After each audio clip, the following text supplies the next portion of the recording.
What's up, Reefers? Welcome to another update of my systems. It says Alex Wilson of Alexpora Corals, but I don't sell or have any corals, at least at this time. And I'm just, doing a video log from reefer to reefer, trying to offer some day-to-day real experiences, and good, the bad, and the ugly, and try to go with that.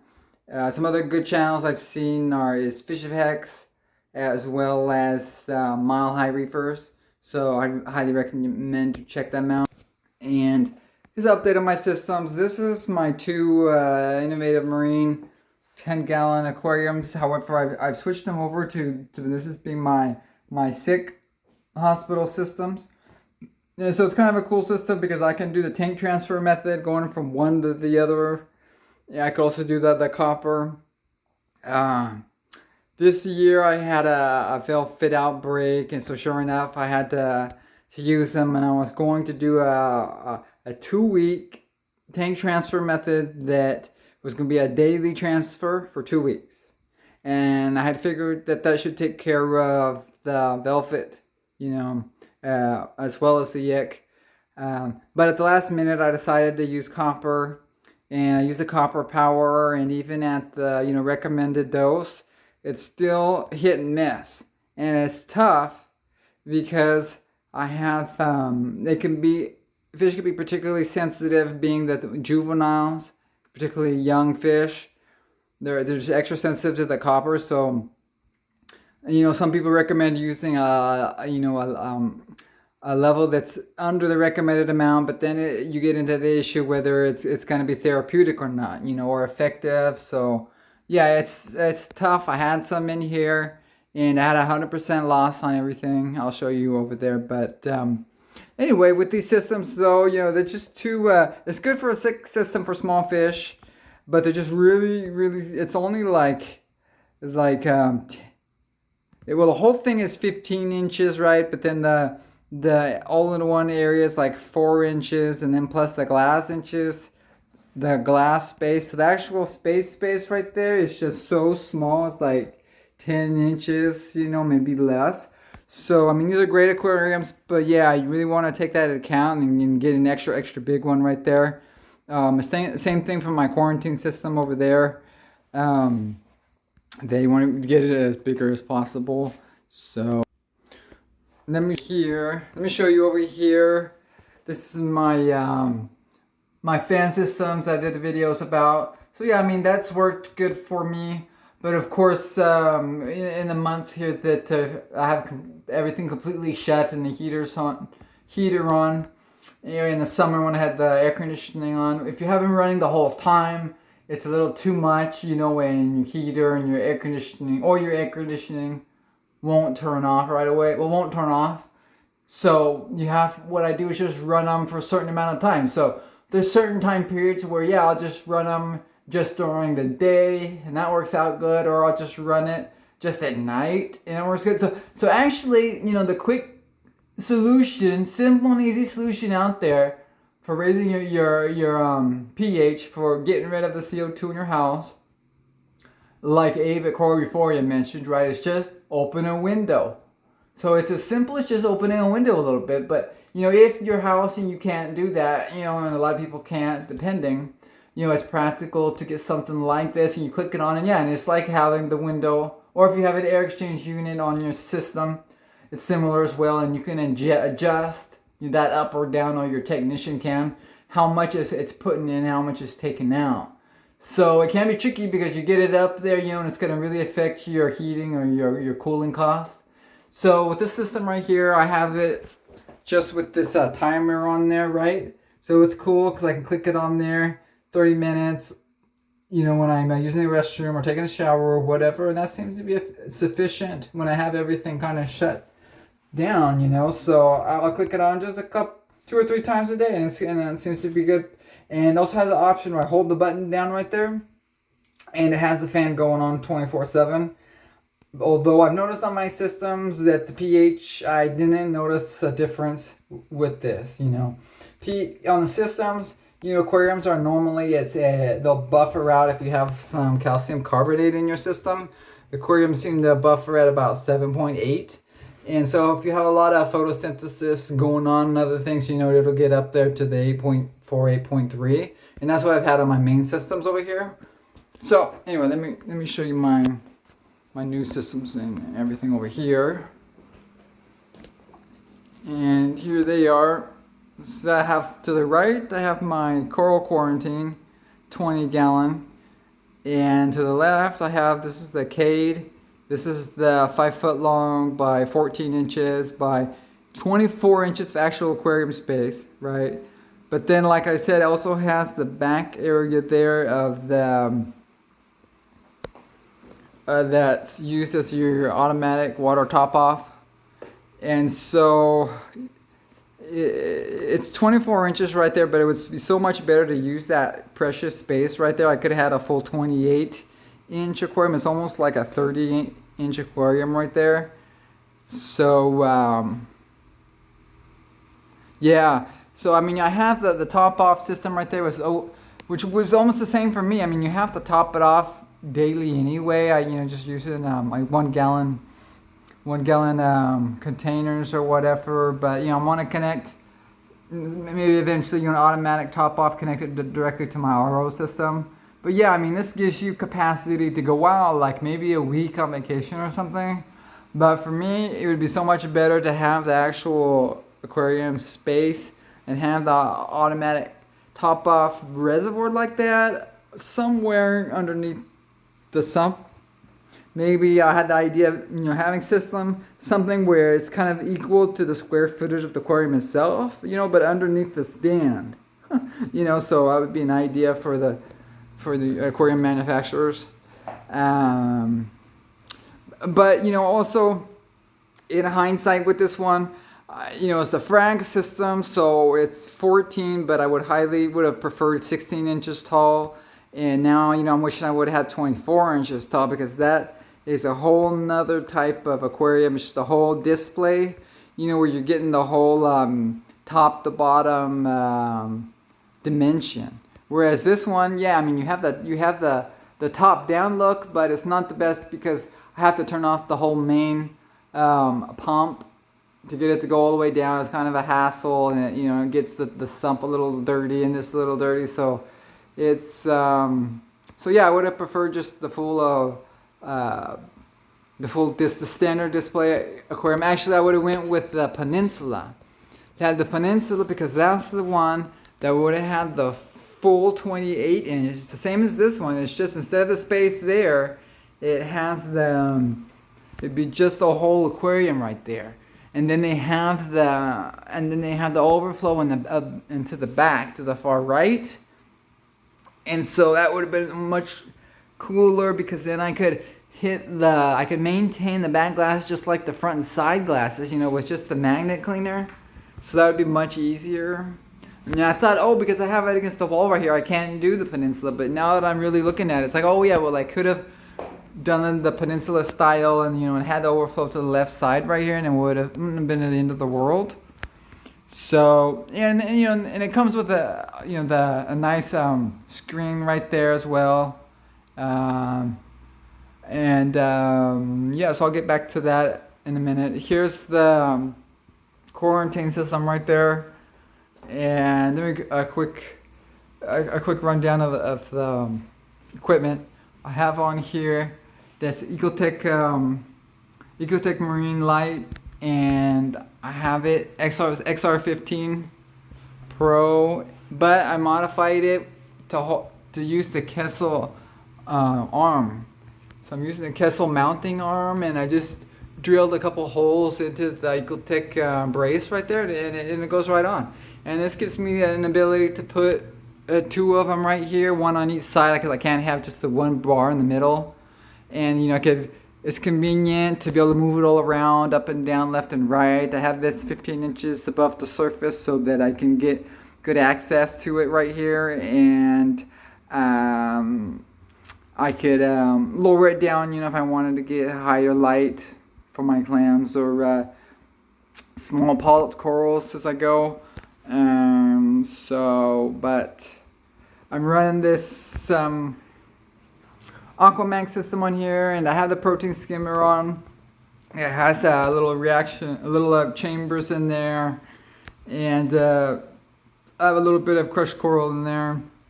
I have my cooling fan right here, and I'm running protein skimmer, but I have them off because I've had such I seem to be trying to get my nutrients up, not down. I'm trying to get my bacteria levels up, not down. And from what I understand, taking the protein skimmers suck out a lot of the bacteria, suck out a lot of the trace elements, suck out a lot of the nutrients that I'm trying to get up, because I've had, with all of these small polyp corals, I've had them all fade out from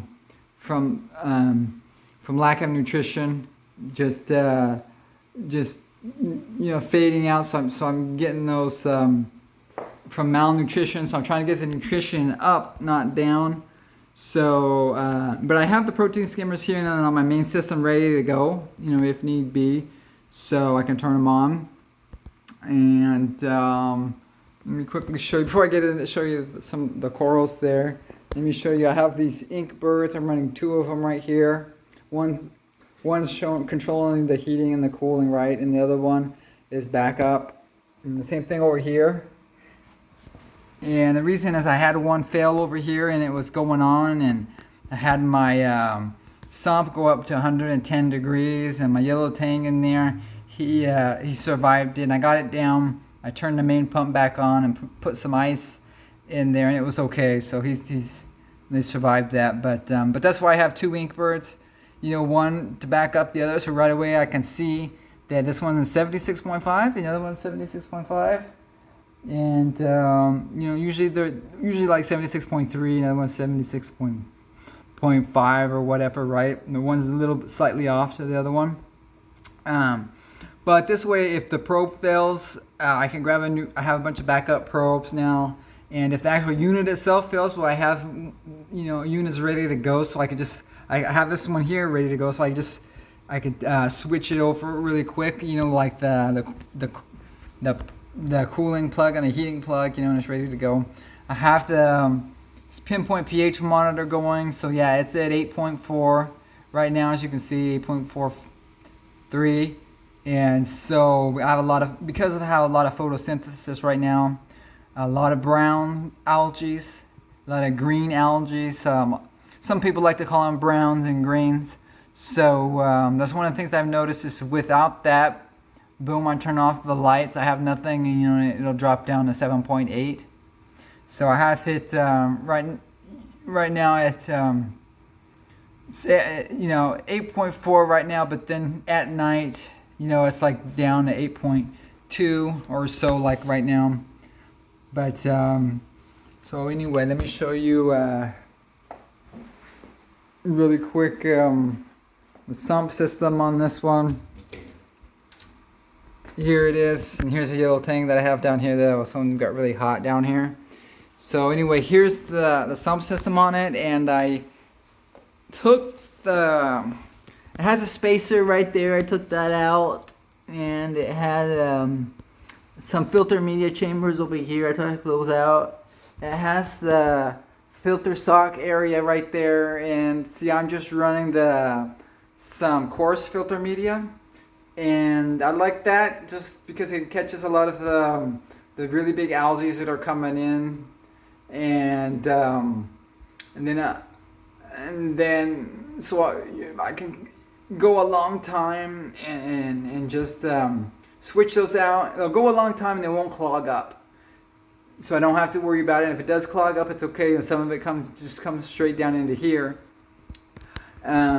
But I'm not worried about switching it out because I'm trying to get my nutrients up, not down, So I even had a fleece roller. I tried to get that going on there. It didn't work at all, so I tossed that.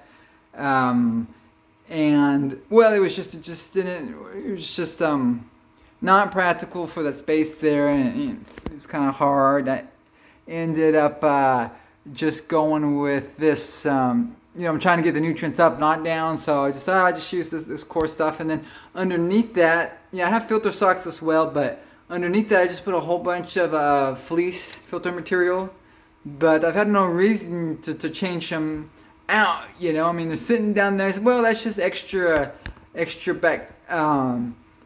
bacteria right there that are growing there, and extra detritus. I'm trying to get the detritus up and on down in this new system, you know. So yeah, that's that. I have this the idea of this area right here is like a refugium, but it's to instead of having Cato down here, I plan on putting corals down here. This is like my refugium / frag area, frag aquarium. And so I have some real reef rock right there. It's been colonized by a whole bunch of tunicates. And I have my yellow tank down here that was fighting with the one on top. So I had to move them down here. And they're divorced, so you know, they just don't get along. And they might be the same sex or something, but either way, I'm gonna probably grow this one out a little bit and then sell them. And I have the sand down here, and so I started out there with the Miracle Mud, and the idea is that Miracle Mud it's nothing miracle about it. It's just what they call refugium substrate. So, you know, it's refugium substrate, which is also really common in freshwater systems. Oh, well, that's just your substrate, you know, your aquarium substrate that the plants will use and everything. So it's much more established now. But the idea for me wasn't that. The idea was that, it was going to seed the rest of the aquarium, right?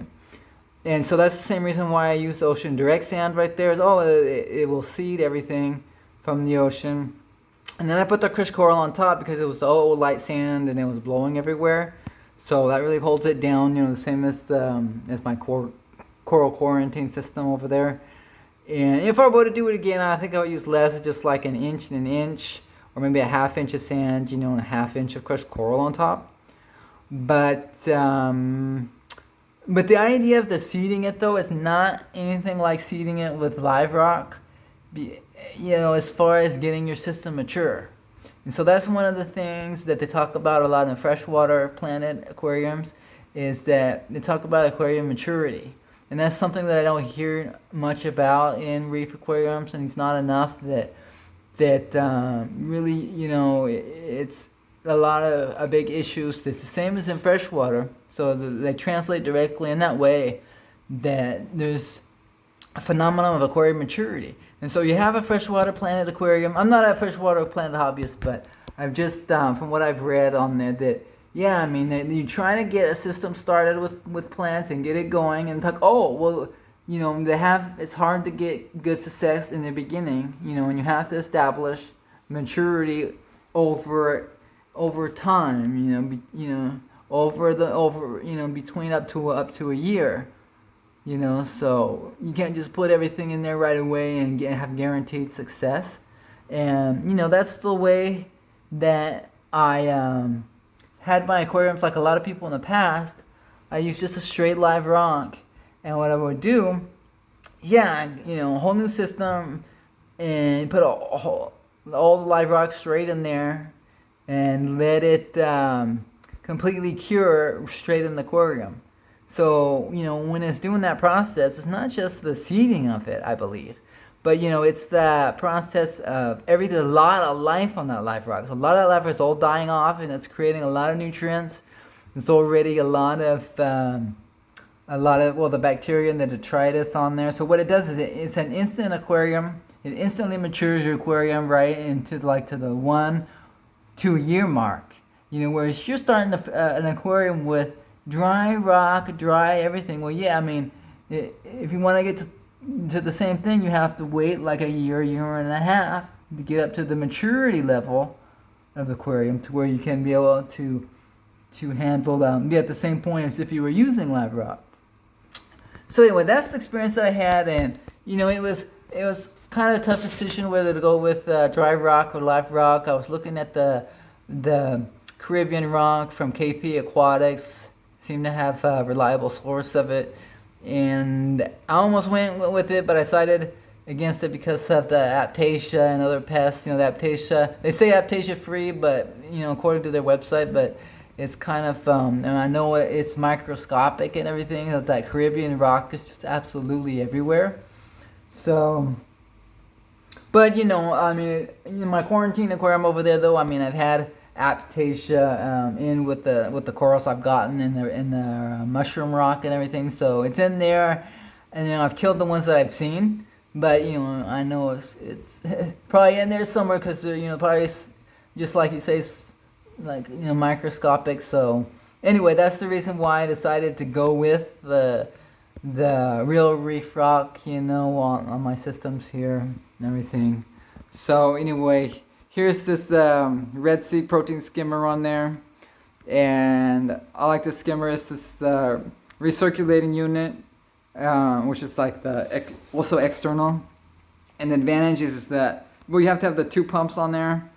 One running the air, run the water, and but you know, you can have that independent of the sump level. So I could have the sump level go way up or go straight down when it doesn't affect the skimmer performance. And which is okay. I mean, this sump stays level, I mean, because it has the float back there that's connected to the automatic top off, so it stays level. But if I want to, I could fill it up at a higher level, you know, and it'll go back down and last a lot longer, like if I was on vacation. And the protein skimmer, I also have it on timers, and I have it running just at night for like about I think it's 8 or 10 hours at night. But like I said, right now I would just have it completely off. Also have another Ecotec Radeon XR30 right here. And I'd actually planned on using a 15, but I had this 30 that I was going to use on the main display, and it covers the space better. Just I couldn't put 2 15s just on one Kessel arm, so I have the mounting arm right there, like this one, and it's great because again, same thing. You can put it up or down, higher, lower, whatever I want to do. So let's see how it turns out, and see how it works. And let me show you my main display. Okay, so the story with the yellow tanks is that I started with 4 yellow tanks, captive bred biota tanks, put them straight in here, and it was good. But then they eventually started to fight. You know, they started to try to exile one, you know, over to the corner, and they were trying to push him out of the aquarium, you know. So I put one down on the sump, and so then it was just the 3. Then it was even worse, and they started bullying one over to the corner. So then I put that one down on the sump too. So at that point, I had 2 yellow tangs. You know, I've had yellow tangs, lots of yellow tanks in the past, and they're one of my favorite fish, so that's why I'm going with them in this one. But so at this point, at that point, I had 2 yellow tanks on top, and they were paired, and then I had the 2 yellow tanks on the bottom, and they were paired up, and I was good. And I had the 15 lemon damsels, and this is when I had the velvet outbreak, and this is when I lost them all right here. So it started over here with the quarantine system, and I had 2 lemon damsels in that one, and I messed up, and because one started bullying the other one, so I got it, and I put it in here, and I contaminated everybody with velvet. And the reason is that I thought I was good. I had waited the full 2.5 months, but I had gotten a clam. And I thought that, putting the clam through the freshwater dip should have killed the velvet. Possibly, you know, I was hoping at least, because I was in kind of a hurry because one of the damsels was being bullied. So it was being bullied, and then I plopped them over here, and sure enough, within a couple of days, well, first I came out here one morning, right? And instead of the fish being all out like they normally are, I came out and everybody was hiding. And I thought, well, that was strange, you know. And then the next thing I noticed is that everyone had the really labored breathing the next day. And so just within I've had velvet before, so it's like the third day, everyone was really bad, and they and they started showing the sign of actual ick dots on their fins, So, I've had the dots before, but I haven't seen the hiding and the labored breathing like that at such an early stage. Anyway, though, it was so severe on them that I transferred the ones that a lot of them started dying right away just in the third day. And so, and then after that, I put them all in my quarantine systems right there, and I was going to do a tank transfer method, but then the last minute I decided to hit them with the copper and just do that. And I used like I said, I used a therapeutic level, but anyway, I ended up killing them all. So I had 100% mortality rate right there.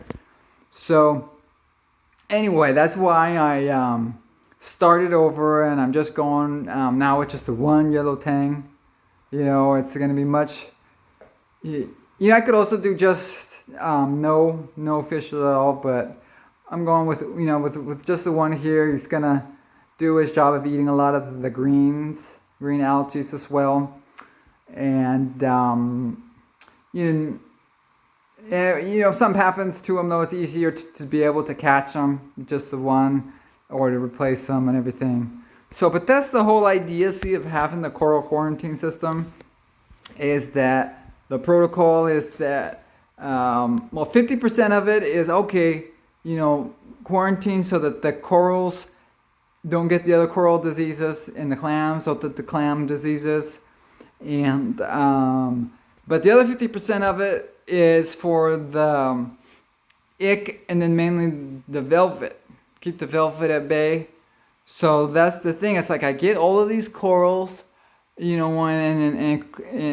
clams and everything, and they come from everywhere. So I have no clue. I mean, some of the systems might be secure, but I can't guarantee what systems aren't. And a lot of the new colonies right here and everything, they're from the ocean, so it's guaranteed to have lots of stuff on there, and I have to just assume now, when I get corals in there, with the rock and everything, that it just has it, that it has it. So you have to quarantine everything for 2.5 months, right? So that was the whole idea of having it like this, and the whole system has to be, whole self-sufficient system, for everything to go from this system to the main system, right? So that's the idea, and everything in here, is relatively new.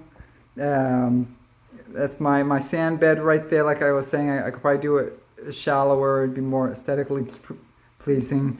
I have the crushed coral. I try to stir that up, and so. One thing I should mention real quick, as far as another parallel between the freshwater planet and reef aquariums, is that to talk a lot about the high nutrient or low nutrient systems. So it's easy to think of it that way, as well as for reef aquariums. It's like a lot of times you get reef aquariums, it's just like, oh, well, there's ultra low nutrient systems, and then there's just like the normal system. So that's kind of like the way I understood it. But no, really what you have is the same as freshwater. You have low nutrient systems, and you have a high nutrient systems.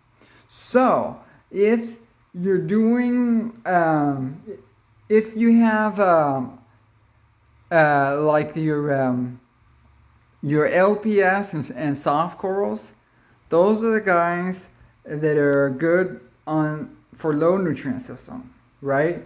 And so because you can feed them directly. You feed them directly, and they don't have to get everything directly from the water column. And you have like more of a sparsely populated system. And one of the things too that they mention, in a planet aquarium, is that you have a phenomenon where in your low nutrient systems, you have just like a low population of plants. So it's the same thing. A low population of corals, you're going to have a low nutrient system is ideal, because if your nutrients start going up, you're going to have a lot of algae. And so what's best to counteract algae are healthy plants, and then in the reef aquariums, healthy corals. And the idea is not just that the corals are absorbing all of the nutrients, but they're also absorbing space. They're also taking up light. So the idea isn't when you have a high nutrients in there, and you're getting too much algae. I mean, you can limit the light, but you can only go so far with that, because I tried that and it didn't work on the long term, because I would go less and less light, and it was getting less and less, just barely enough for the corals. But it's like the algae that were growing, the corals were gonna die first, and then the algae was gonna die from just limiting the light. So I had much better success. You limit the nutrients instead of the light. Okay, that's if you're going with a low nutrient system, And so they talk about in freshwater planning too, like, okay, you have 70% of your surface area is covered with plants. They say if you have 70 or more, then that is, you get into the effect where the plants start taking over. They start taking over any algae that's there. And so the same thing happens with a reef aquarium. It's like if you have, you see in freshwater planet, they call it too a hardscape. If you have a hardscape, that's mostly just empty space, but if you have a softscape, that's mostly plants. And so here it's the same thing. If you have a softscape, it's mostly corals. And so if you have enough corals that's 70% or more of your surface area that's covering up your aquarium, then in that case they start taking over and they outcompete the algae, not just in nutrients, but in just shading and in actual space. So I mean, you have some algae, and then from there, what you do is you have your herbivores, or just manual removal from the areas, where they grow that are getting a little bit too much light. And so that's like a strategy that they use in the freshwater planet in high nutrient systems. See? And so what happens is that those are two different strategies, see, and in the strategy, low nutrient systems on the reef systems works best with just your soft corals and your large polyp corals. Because you have your large polyp corals, feed them directly, and boom, you can keep your nutrients way down, and you won't get algae, you won't get your browns, you won't get your greens, and it'll look clean. So that's what a lot of people like and go for. But then that's what happens when they try to do, they try to keep other things like clams and your small polyp corals. That's where you get into this situation where they start having a bunch of algae problems. Well, that's why. Because you need to get your coral population, way up, where you start, and then so you're going to start transitioning, transitioning in from a large polyp to a small polyp coral. So that's kind of what I'm doing here. A lot of times I talk about with freshwater too, is that a good way, it's tough to start an aquarium with just the straight, delicate plants. They won't stick right away. And that the way to do it is that they start with a lot of the easier hardy plants, and then over time slowly transition into your more difficult to keep plants. So it's the same thing with corals. You try to go in there with just the straight small polyp corals, and that's what I've experienced that I've had, is that they'll all die of malnutrition. They're dying and dying. They get paler. They get the pale symptoms, lighter and lighter colors over time. It's been frustrating. I've lost a lot of Montipora. Like there's no way I've been able to keep Montipora. And then there's I had a Green Rogers tabling Acropora from Jason Fox Corals, and that was the best one that I had, and it lasted like 2.5 months, but it was just a real slow decline. We're slowly just getting lighter and lighter and lighter, and just more and more tissue loss, until they just eventually fade away. And so that's what I've had on just about, probably has 60% of my, or 75% of my small polyp corals. So anyway, that's one thing I just keep in mind. You know, if you have your system, just think high nutrient system or a low nutrient system, and which one am I trying to do? So you know, and then so that's what I'm gonna have. I got a base of large polyp corals, you know, and I've got a few soft corals, you know, and get those established in the system, and then get more and more of the small polyp corals, you know, and then kind of transition or evolve it from there.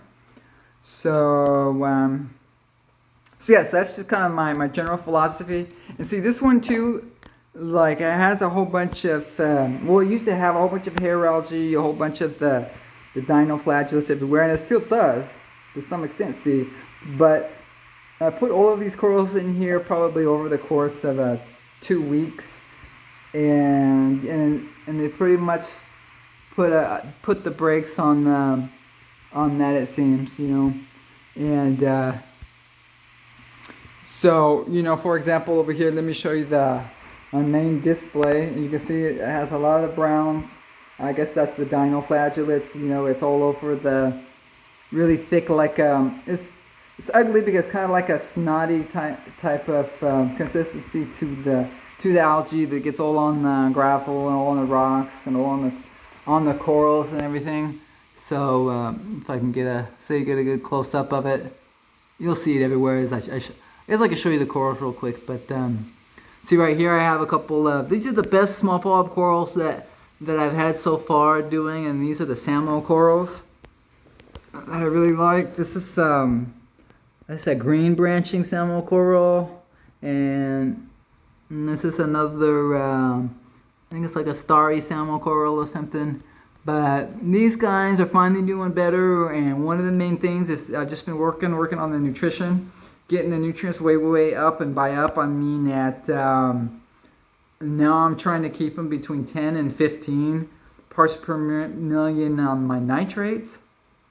So for this one, from 10 to 15 parts per million on my nitrates, and then I'm keeping my phosphates at well, they're down low, so I'm bringing them up to 0.15. You know, so I'm kind of keeping it like from 0.15 to 0.2. So it's kind of floating down and down, so I'm trying to boost it back up to at least 0.15. Fish FX has a good recommendation of 0.07 to 0.15 parts per million phosphate. So I'm going with this, and one of the things that I've really seen them color up is, well, I'm not sure if it's just that, but my strategy has been to increase my nitrates and phosphates on one hand, but on the other hand, I'm hitting them with a bunch of amino acids,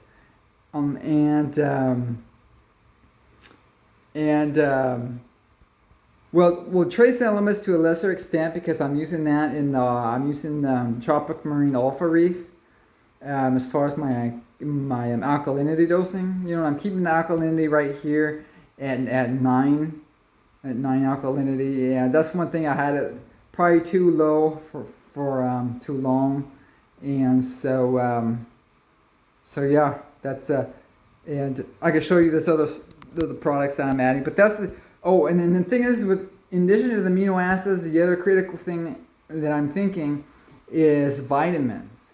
So a lot of people are looking at the trace elements, a lot of people are looking at the amino acids, but actually one of the biggest things out there that should be affecting the coral nutrition are vitamins. So that's what I'm dosing too. It's just the amino acids, vitamins, and I'm using the Aquaforest coral vitalizer for that. I'll show you in a second, but I'll show you in a minute. But I'm using the Celcon, and as well as the Reef Plus. So anyway, that's one big thing I think is to keep in mind is dosing your vitamins just like us. You need and that's another thing about the freshwater Planet Aquarium. See, another parallel is that they talk about providing, because the plants is the same thing. They have these exact same dinoflagellates in the freshwater Planet systems And it looks very, very similar how it covers and bubbles up over the plants. And it looks just about the same. And one of the things that they talk about too is in the high nutrients environments that, yeah, this is what you're going to get. You know, if the small polyp or your plants aren't taking over, if you have a whole bunch of them with 70% or more covering the square footage of your aquarium, that, yeah, I mean, you'll have these browns. You have the browns like that problems. And so one of the things they were saying is that you can you try to keep them down with the healthy plants. You know, we'll keep the algae away. You know, health. So the idea is the same thing. You get a bunch of healthy corals, you know, and they'll help keep the plants, the algae down. But the same brown algae. So let's see. I also have. So right here I have the mushroom. That's one of my green fuzzy mushroom corals. It's been doing pretty good. So I have these greens here and the browns everywhere on the rocks. Here I have a small green bubble coral, but it's just like small bubbles on them. So it's kind of cool. But so these are the stuff that I had that I moved over to this main aquarium right here, right? And so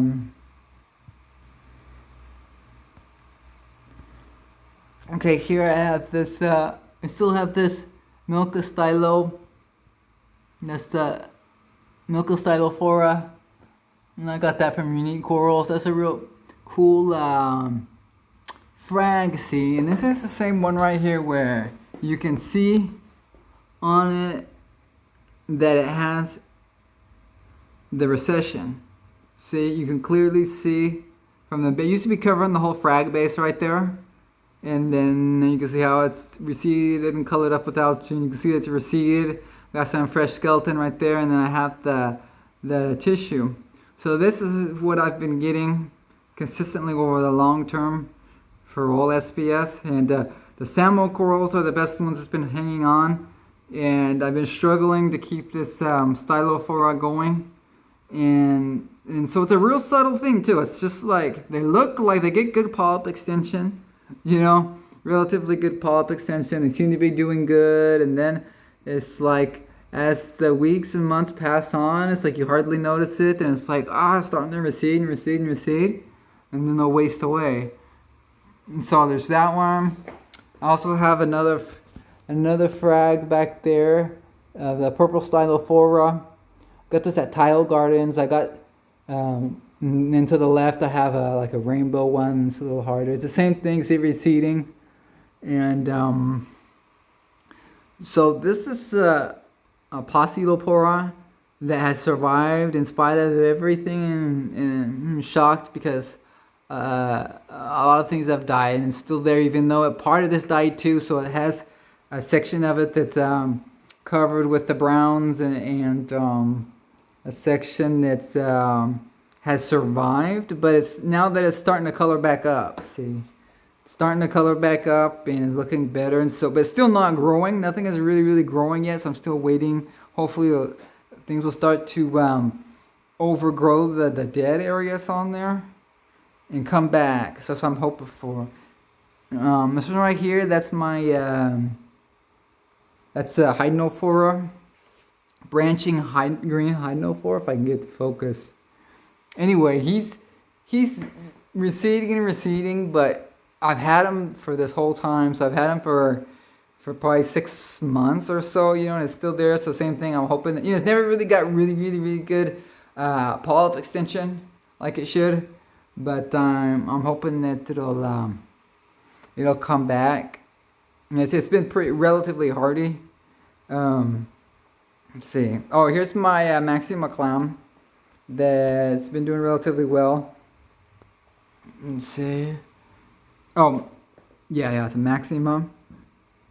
I got this at Pacific Aquaculture, and I got part of him's covered up with the green algae on him. And I think I lost my crocea too that I used to have from malnutrition from the same thing. So that's the thing. I had this 3-gallon aquarium there, if you remember on my other videos, but I just took that one down because it was taking up too much time. I had to concentrate on just on this one, on my quarantine, and nothing was doing good in there. So, I think it was just too small, too unstable. And the crocea clam that I had in there, I think I starved it out. And so this one too, I've seen it get paled out. It just got pale and then just died. I mean, once I noticed that it was pale, I started trying to feed it more, but it was too late, I think. And the same thing with this one. I think it got kind of pale, over some time. But it was kind of hard, like a real subtle thing. It was hard to notice. But then now that I've started adding more vitamins and amino acids here, I could see it has a much richer color to it, right? And the same thing with my other corals. So right here I have a red Goniopora.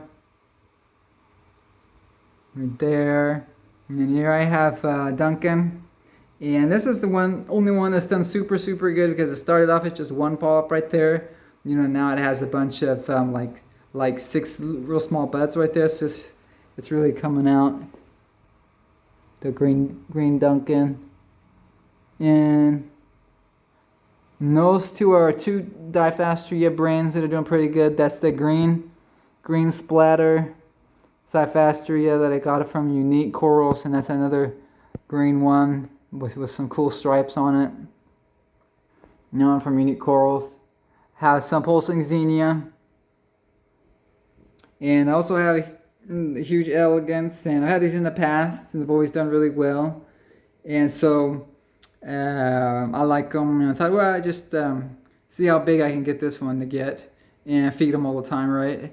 And so next to them I have some of these candy canes, green candy cane right here. I got some tile gardens, and so yeah, it's the same thing. Like if this was one of my customers, well, if this was like a customer's aquarium or something, see, and and they were complaining about how ugly and browny and with algae in it and everything. Well, yeah, what you would want to do is just run it low nutrient. You run it low nutrient, and you starve off the algae. Yeah, and then it'll look clean. And then but then you have to feed the corals, manually. Feed your large polyp corals manually. And the soft corals, they'll do okay. And then, but then that's it. But then as far as transitioning into the small polyp corals, so you'd have to take a lot longer, slow process to do that. See, right now, this is what I'm running. High nutrients system with high light. That's why I'm getting a whole bunch of the browns and a whole bunch of the greens, and that's it's okay. I think it's a good thing. See, you just have to. It is my cleaner shrimp, but you just have to try to evolve the system. Let it mature. And as you get more and more SPS, then you can start bumping up your nutrient levels more and more, and then transition out even your LPSs, and then or just get more and more small polyps in there and switching them out. So, yeah, it's a quick overview there. Let me give you a quick overview of my corals over here. Start from the bottom. I have a bunch of Discosoma. I have a red Discosoma. I got this huge rocks. Mushroom rock of the reds. I have a frag of the blue. I have a frag of the red with blue spots on it. And then down here I have my Florida Recordia mushrooms. And they're pretty fun. So I have a green one with blue. I have a blue ones, 2 blue ones. I have a blue one with orange. And I have another blue and kind of a yellowish. I have a green one and went underneath the bubble. I have to grab them out. But so those small ones are unattached, so it makes it a little hard. But I have the white bubble right here, and I have my green bubble, And of course, you can smash them straight together like that, and there's no stinging with them. They don't sting each other whatsoever. And it's funny because they form just kind of like one. It's kind of a bubble garden. But on the one hand, it's funny because if one clinches a little bit, the other one does too. So if I'm cleaning the glass or moving it or something, one will move and the other one will clinch too, and it'll sense the movement. So in a way, it's almost like they're one coral. But yeah, those are fun guys, and just to feed and keep them. And I have a small frag of Micromusa right there, and that's a frag of soft coral toadstool, the green polyps. This is a frag right there. I think that's a Leviopora, even though Biota sold it as a branching Goniopora. I have a feather duster worm right there.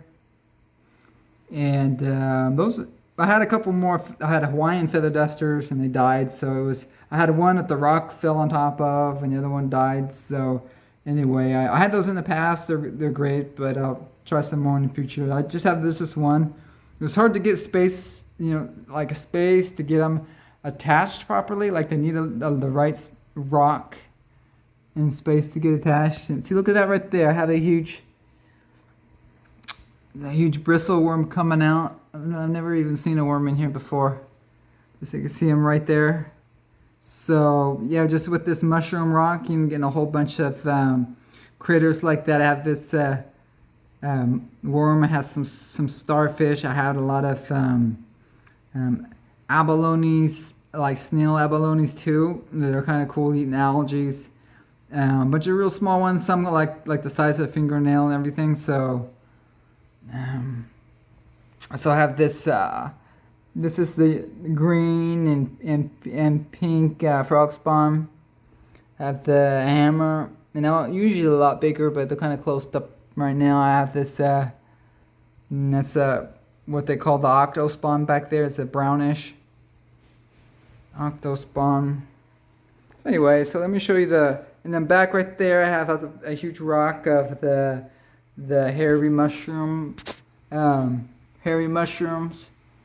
And then to the right of that I have some orange, the Rhodactis mushrooms. And to the front here I have this huge Goniopora colony. And the green Goniopora, I got that on Worldwide Corals West Coast. And have some Goniopora frags right there. I get those 2 from Tidal Gardens. And a bunch of other smaller ones. These are closed right now, but I have a couple of those I got on eBay. I got the top shelf one right there. That's supposed to be some higher end Gonioporas. That's what's called, I think, pink lemonade. It's like with pink tips with orange base, and that small one there, it's closed, but it's the Captain Crunch. It's like supposed to be like a red and blue, but this was mostly just a brown test with kind of like a whitish polyps. Anyway, here's some other Gonioporas that I did get as well. This one, that's with the yellow polyps on it. And that's another Diphastria. Guess I'll start right here. This is my huge meat coral. Just one solid piece of meat coral, or known as Acanthophelia. And so yeah, this one's good. Put them in this whole space right here. I can't clean the glass around right there because I have to wait until he deflates at night or when I feed him. That's the feeding response, and we'll deflate a little bit so I can get in there and clean around him. But I'm pushing stuff around, giving him more and more space. But yeah, he's a real fun guy, and he's kind of likes to inflate and deflate himself right there to keep him above the sand. And in the wild, they get covered with like crushed coral and sand, and so they'll brush themselves off by inflating and deflating. And so next to him is another Diphastria brain, I believe. And then here I have my clams, and I want to put a new pieces of rocks underneath them so that they'll connect to those. They'll go a little better that way. Here I have this squamosa. I didn't get these before because they get a little too big than what I was kind of wanting. They get, you know, full 18 inches, but I figured it's worth it because they're hardy, and I could, you know, if it gets too big, I can trade it out later. To the left, I have two gold maximas, and these I got at Pacific Aquaculture, and they seem to be doing pretty good so far. And the maximas, you know, they'll get 12 inches max. See, in here I have a Hippopus, Tragdagnan Hippopus clam. So I'm hoping that it's going to survive in the long term. They need a lot of light as well, like the maximas, but supposedly they're strong filter feeders as well. I mean, I feed them the Reef nutrition phytoplankton to get that going. And but I feed these guys the maximum amount, and I haven't seen these guys poop too much yet, but so hopefully they'll do okay. Oh yeah, here I have the green weeping willow toadstool, and it's really long polyps on them. It's like 2.5 up to 3 inches extension on his polyps. But he's closed up right now because part of the thing was that he fell down into the Goniopora underneath him there, and so they both stung each other. And so he should come back. And right here I have some Christmas tree worm rock along with the Probiotics. And that's the thing. This is the small Christmas tree worm rock, small Christmas tree worms. And I've had the larger ones in the past that are much easier to see. Only like a microscope to see, not more like a magnifying glass to see these guys. But anyway, and then to the right I have another frag of the purple Stylophora. So I'm hoping that it's going to do good in here. And I also have a frag of, another frag of the green slimer on order. And so this is going to be my third green slimer Acropora that I've tried. I tried one from Abe at Goniopora, and that one died just like when the first day, or the second day. And then I got another one from somewhere else, you know, and it too died just one a couple of days. And so it's gonna be, so I'm getting so I got a third one recently, and it was here. I got this from Fish of Hex, but it died right away too, just to like in within the second day. But I think it was just from bad shipping, you know, from it got too cold right now, all the way from the East Coast. So anyway, I ordered another one, but this frag I got from LA Reefs on eBay.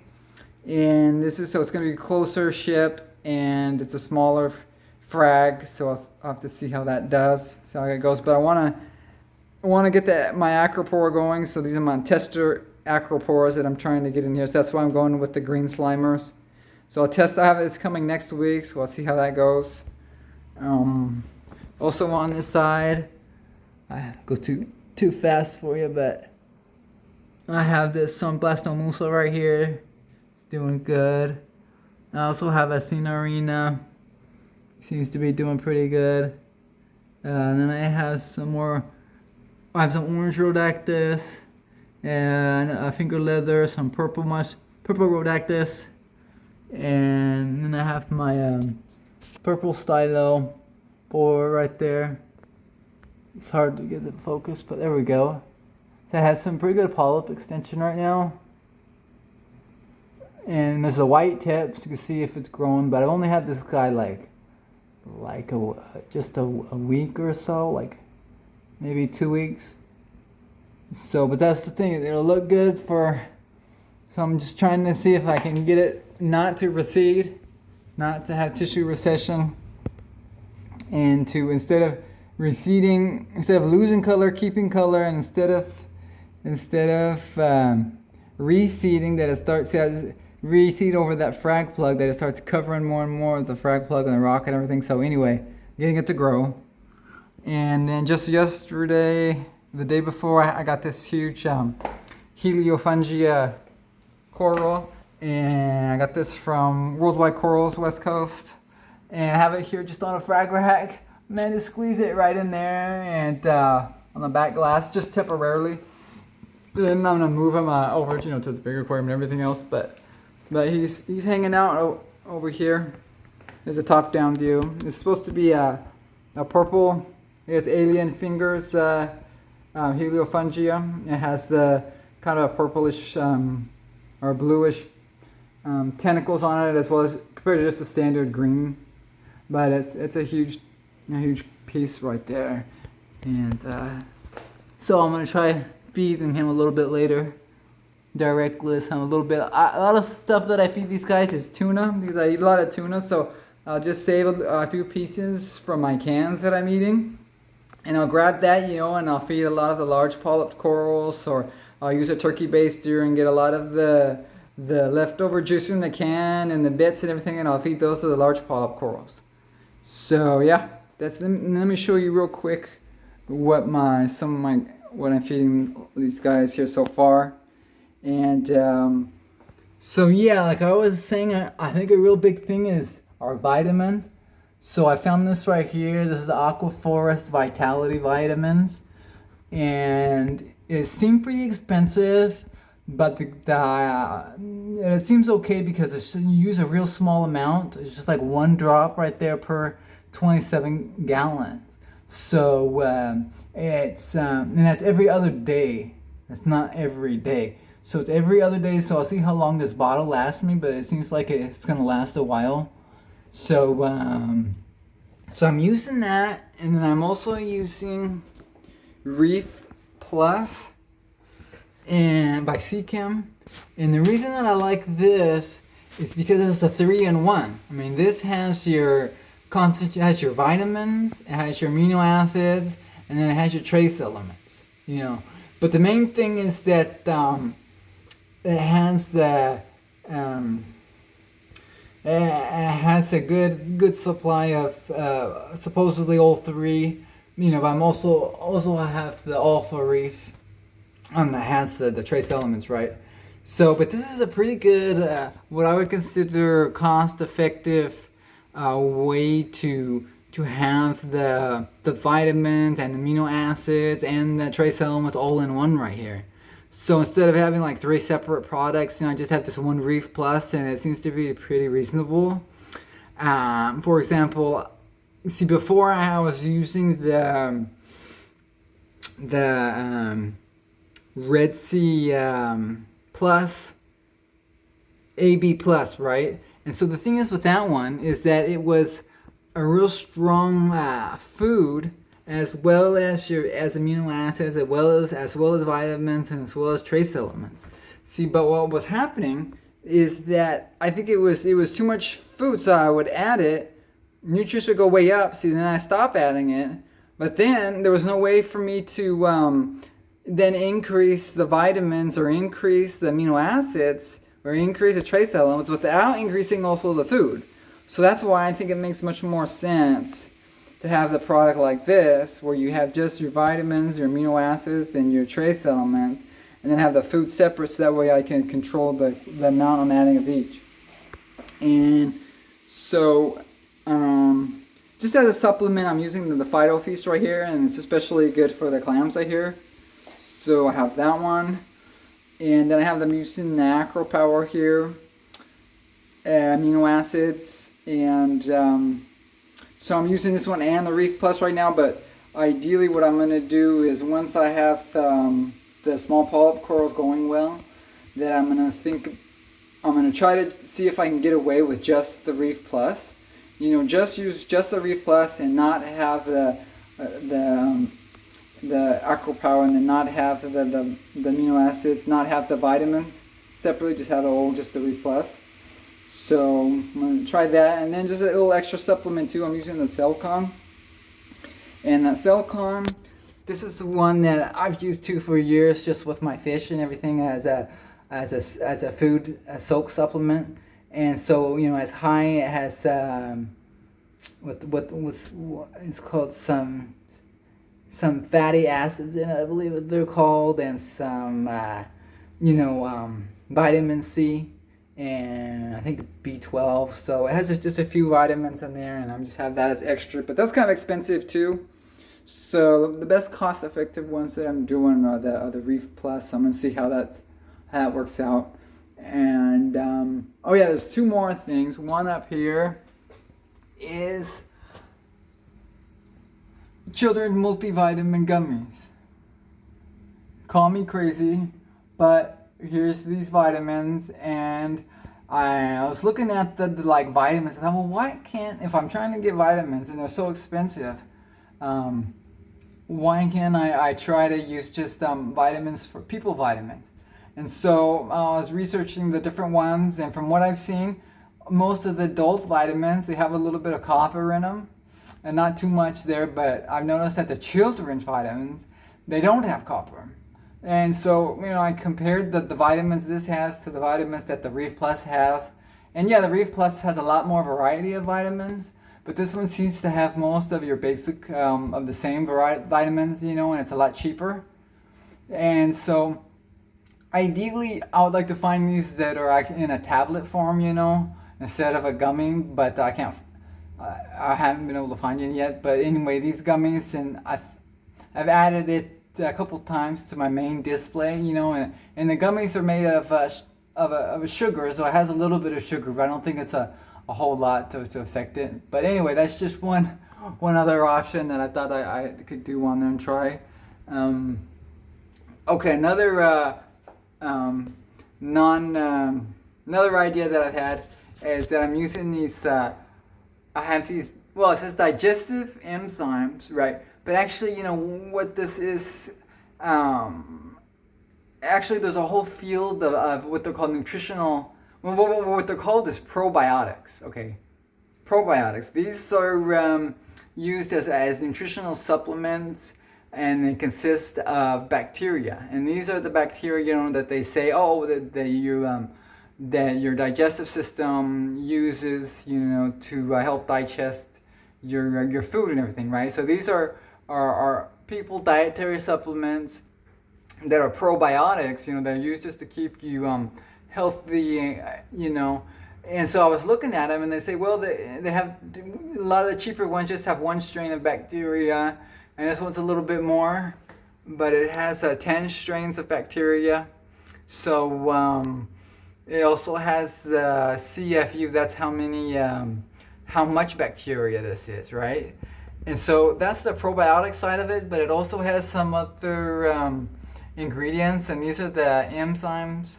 So it has these natural enzymes, and it's just like some different roots and things, right? And then it has what they call marine digestive blend, and that's just some marine. You know what it is? It's Chaeto algae, and then it's another algae. I can't remember his name, but it's just like a few macroalgae. So I thought, well, hell, I thought that, if this is safe for me to eat, it should be safe for the aquarium. So, I've been adding this about a pill once a week or so, just to kind of supplement my other reef roids that I'm adding, and Bena Reef right here, Bena Pets. And so, it's just an idea. I don't know if I actually prefer the concept of the carbon dosing, to get the bacteria levels up and healthy. I believe that it makes sense to me to that you supply the bacteria with the source of the carbon, and they're already in there, and it spurs them, to, especially in the anaerobic areas, to multiply and do well, and to increase the bacteria level, right? So so that's why I'm using the Nopox for that. And it's right here. I'm using Nopox. So it says Algae Management, right? Nitrate and phosphate control. And it has really good recommendations. It's like methane based, but it has really good recommendations on as far as your right level and what you're measuring as far as nitrate and phosphates. And so I found that it's good to use this at a certain minimum level. It seems to be really beneficial. Also, in theory, I don't know what my actual bacteria levels are, and I've never done an ICP test yet, but we have this carbon dosing a little just to increase the bacteria level, and not necessarily to get down the nitrates and phosphates. So what I've been doing in this too, though, is that if they get too high, then I'll increase the dose of this one from the minimum dose to a medium dose. And this is what it has, is 3 doses: a medium, a low, and a high. So a low is just like to keep it really, really low, and a medium is to keep it like at like under 10 parts per million nitrate. And then if you're saying, oh, well, if you have a high dose, well, that's just if you have it way above 10, you want to bring it down to 10. So yeah, it seems to be some pretty good product thus far, and I bought some other big ones. I have Vibrant on here that I use once a week, supposedly. See, but the idea with these type of Vibrant and your Microbacter 7 and those type of bacterias, they're just seeders.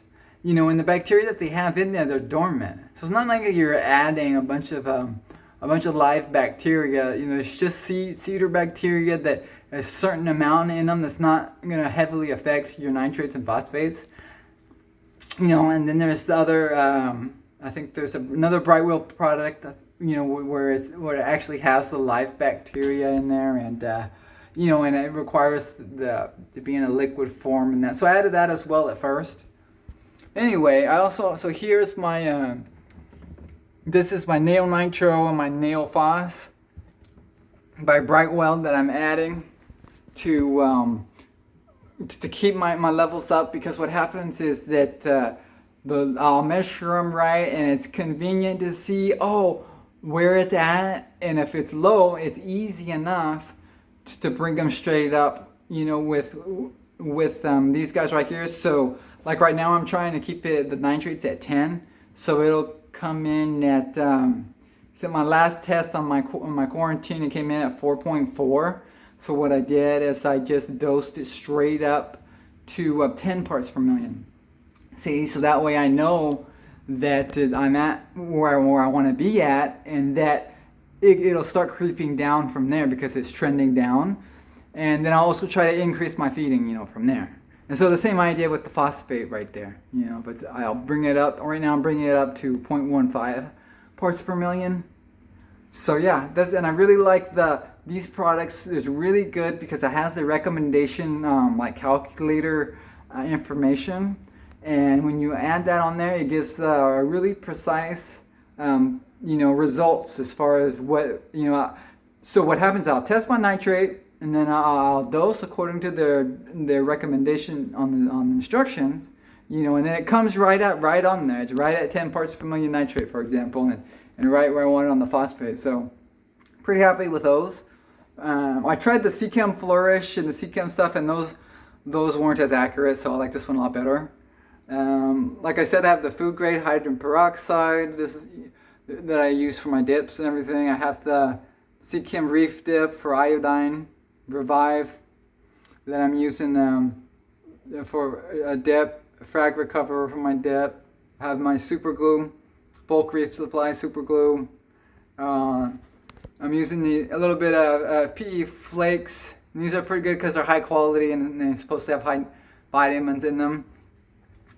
But my main food that I'm using right here on top, that's the famous Reefroids that I'm adding, and sure enough, I've found that this is the best food. However, it boosts up the nitrate and phosphate, when you add it consistently.